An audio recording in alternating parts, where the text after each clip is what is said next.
The word natural is on your pet's food bag. So is premium, holistic, and probably wholesome. None of those words are regulated. None of them mean anything legal. And the ingredient that matters most, the quality of the soil that grew the protein your pet is eating right now, is never on the label at all. Today we are talking about regenerative agriculture, what it actually is, why it matters for your pet's health at a cellular level, and how to find it when you are standing in the pet food aisle. I am Pennye Jones-Napier, a holistic pet health coach, co-founder of the Big Bad Woof, and someone who has spent 20 years reading pet food labels so you don't have to.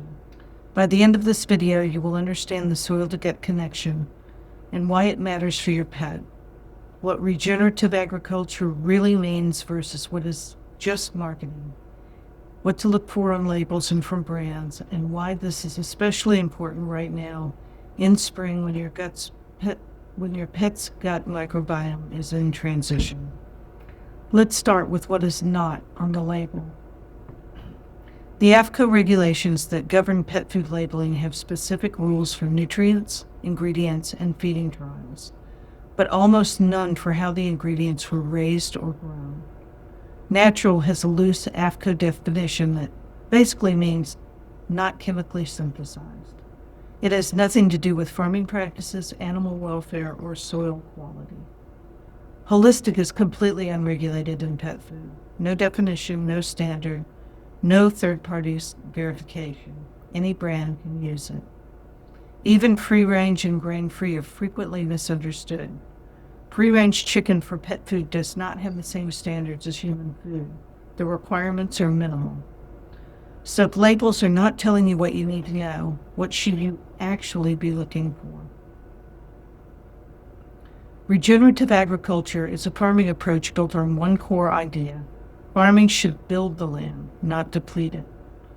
This includes practices like rotational grazing, moving animals across pastures so the land has time to recover, cover cropping, planting between seasons to restore nutrients, no-till or low-till methods that preserve the soil microbiome, and composting that returns organic matter to the earth. Here's why this matters for your pet. Healthy soil is alive. It is teeming with microbial diversity. That microbial diversity is what allows plants to uptake minerals and nutrients effectively. Animals raised on that land, eating those plants, absorbing those nutrients. And your pet, eating that animal, receives food that is genuinely nutrient-dense at a cellular level. Compare that to a CAFO, a concentrated animal feeding operation. Animals raised in confinement on monoculture grain diets, on land that has been chemically fertilized and stripped of biological diversity. The protein in that food is structurally different. The fatty acid profile is different, much higher in omega-6s and lower in omega-3s. The micronutrient density is lower, and the inflammatory load on your pet's body from eating that meat regularly is higher. This is not theoretical. Research on the fatty acid profiles of pasture-raised versus conventionally raised animals consistently shows significant differences, and those differences affect inflammation, immune function, and gut health directly. Now I want to walk you through the certification landscape, because this is where you can actually act on this information at the show. The one I want to start with is GAP, Global Animal Partnership. GAP is one of the most rigorous and transparent animal welfare certification systems available, and it is the one I see most often on quality pet food proteins. GAP uses a tiered step system, steps 1 through 5 plus, to rate how animals are raised. Each step adds more meaningful requirements. Step 1 means no cages, no crates, no crowding, a meaningful baseline, but the minimum. Step 2 adds an enriched environment. Animals have space and stimulation, but may still be primarily indoors. Step 3 is where it starts to meaningfully matter. Enhanced outdoor access, animals have consistent access to the outdoors. This is the threshold where you begin to see real differences in fatty acid profiles and nutrient density compared to conventional production. Step 4 is pasture-centered. Animals spend significant time on pasture as a core part of their environment. Substantial improvements in omega-3 to omega-6 ratios here. Step 5 is animal-centered. The entire life on a farm with highly natural conditions and a deep welfare focus. Step 5 plus is the highest tier. Entire life on one farm, nothing imported, exceptional welfare, and land stewardship. When I'm evaluating a pet food brand, I'm looking for GAP Step 3 or higher. That is where outdoor access becomes real and consistent. GAP is verified by third-party audits. Brands cannot self-certify. That accountability is what makes it meaningful. Beyond GAP, there are other certifications worth knowing about. Regenerative Organic Certified, sometimes called ROC, is the most comprehensive standard available. It layers organic requirements with regenerative soil practices and animal welfare requirements. If you see this on a pet food brand, that is exceptional sourcing. USDA Organic does not guarantee regenerative practices or meaningful animal welfare, but it does eliminate synthetic pesticides, herbicides, and GMO feed, all of which reduce the toxic load your pet's liver has to process. It is a floor, not a ceiling, but it is meaningful. Human grade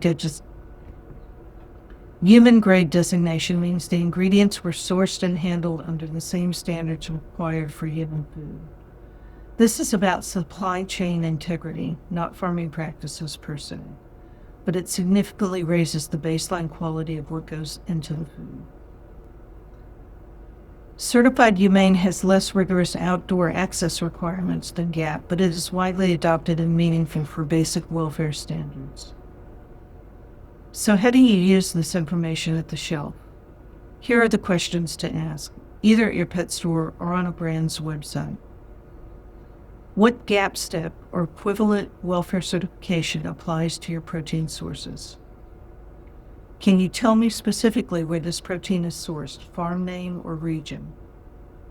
Do you have regenerative, ROC, or organic certifications on your ingredients? Is this human grade, feed grade, or a mix?